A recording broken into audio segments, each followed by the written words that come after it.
All right, La Classe. I need to blank that. I don't know how to do it. I'm going to turn it off. Well, yesterday we spoke about things that you can do to reduce the cost of college. Yeah, it was yesterday. You probably saw it yesterday because I posted it yesterday morning. So, the cost of college, the ways to reduce it, way to avoid expensive habits, things like that. But today, we're going to move on to you're looking for a job now. So we talked again, scholarships, different kind of jobs you can have out, or things you can do after high school. But now we're going to say you're looking for a job. All right. What are you going to do? How are you going to decide? Because you're probably going to either get 4 or 5 offers for the same job, just in different places at different companies, or you're going to get maybe a couple different jobs you can get with the same degree, whatever schooling you have. You might have 2 or 3 different kinds of jobs to choose from as well. So what we're going to first look at is, well, what are the costs and benefits of working in general?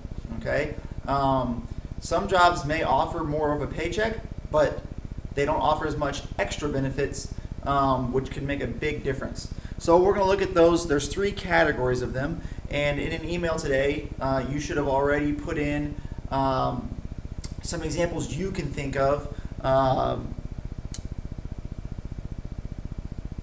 Let's see what you know already. What you already know about benefits, things like that. What kind of benefits you can think of. So what I'm going to do is just run through real quick some examples. Again, there's 2 positives and 1 negative. Well, there's by the groups at least. So in the positives, we have monetary benefits, things that actually increase your paycheck.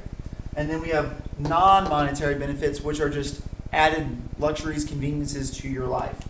All right, so we're going to start with monetary. So again, these are things companies can offer that can say, okay, here's how much money you make, but here's ways you can make more money. Okay, you can increase that. All right, we'll just start out easy. Some things that you could probably do now as a high schooler. One thing a lot of companies offer is if you work at a restaurant, you can make tips. Okay. You do a good enough job, people appreciate the work you did, so you get a tip. All right, so tips. Another easy one that a lot of, especially if you work in a sales position, is commission. So that it encourages you to do your job well, because the more you sell, the more you're going to make in salary. Because if you sell, I know Sears, I had a friend who was on the track team with me at SEMO. He worked at Sears. If he sold a lawnmower, his next paycheck was going to be very big. And it's very hard to sell a lawnmower. You have to convince someone they need a lawnmower and to buy the best one, that kind of stuff. But commission. So pretty much the more work you do, the more money you make. All right, the more sales you make, the more money you make. All right, so tips, commission. We have bonuses.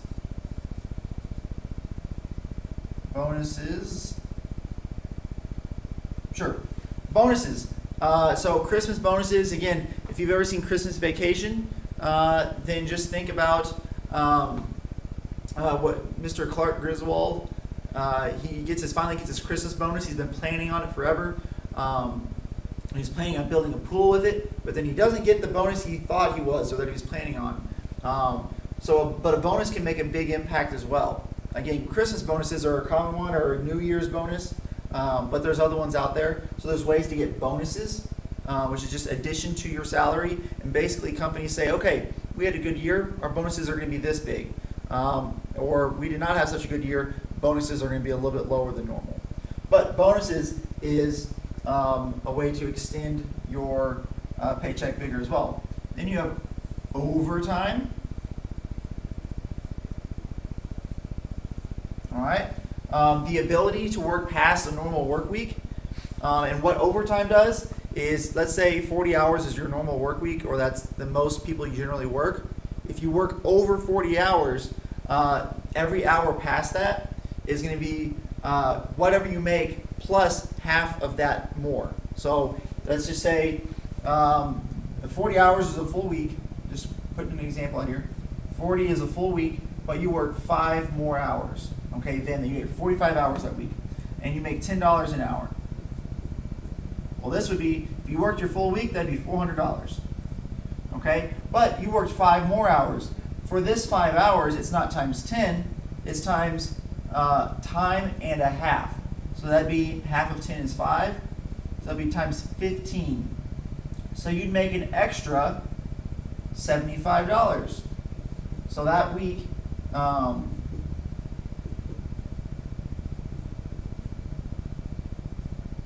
you'd make $475. But normally, again, this would normally be worth $50. But because of the extra time and a half, you make an extra $25. Okay? So that's overtime. Just to make sure, in case you haven't worked before, you don't know how overtime works. That's how some companies don't offer overtime. That's the thing with this, is these are all things that may or may not exist for you. Okay? Matching 401k. Again, you guys saw this in the budget challenge. Now this will not actually increase, well, it will increase your paycheck a little bit, but this is adding money to your assets, okay? Because if you're putting money into your retirement, they add to it, okay? And they don't take that away from your salary, they just give it as a bonus. So that's, again, a monetary bonus as well, all right? So that is another one. Again, there are more out there, but obviously there's some that you can think of, can't think of. You know, we could put insurance under here. We're going to go and put insurance under here.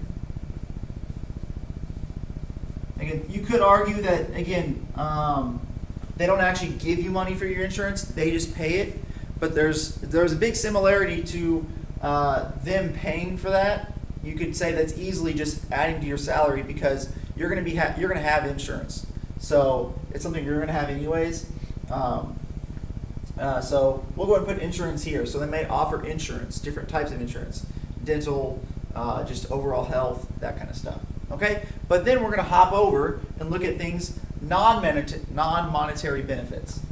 All right, in this column we can put things like maybe a uniform. Okay, they may pay for a uniform for you. I know at my regional express job, we were given these pretty sweet jackets that weren't real big, but they were super warm. So they were really good jackets. But we didn't have to pay for them. They just got our sizes and they gave it to us. So you might get things like a uniform. You have company cars. So you don't have to use yours. So not only are you not using your gas, but you don't have to put miles on your cars. So that's a non-monetary benefit. Company cars. Let's see. They may do things like, oh gosh, brain fart. Company cars. Discounts. So again, you work at the Gap, you might get some discounts. Now the Gap, just because people have worked there in the past, I've been told that they give you one set of clothes to wear when you work. Everything else you have to buy at full price. So there's not a lot of benefits for the Gap. But some stores will give you discounts to eat there, discounts to buy their clothes, that kind of thing. So discounts is a thing they can offer. All right. Some other non-monetary benefits. We have, let's see, food allowances. Okay, so sometimes they'll let you use the company card to buy food, things like that. All right, memberships.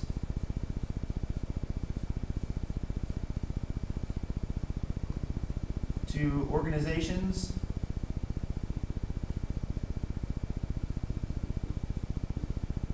And this is mainly for health clubs, gyms. All right. Again, mostly for health clubs, gyms, things like that, because they want their members to be healthy. But again, they may pay for you to have a membership at Health Point or something like that. Okay. Again, so there's a lot of things there. There's a lot of again, along with company cars, we could put phone, we could put company phone.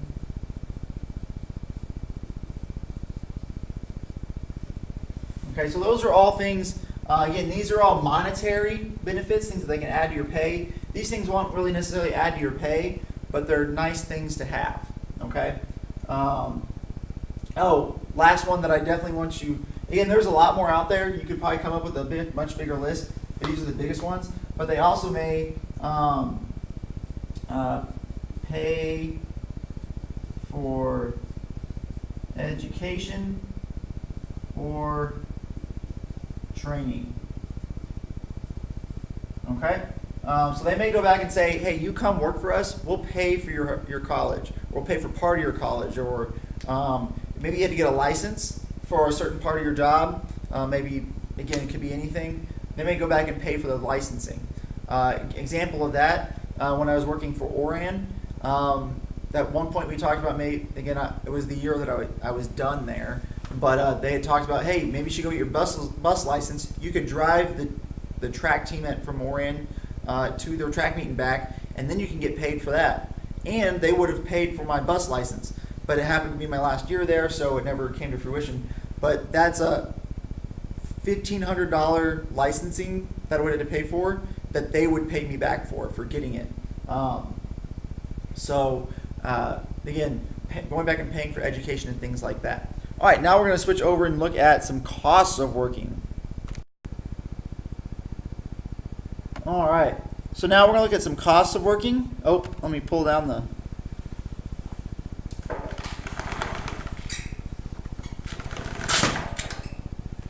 Hers stays down so much better than mine, or Coach Claire's.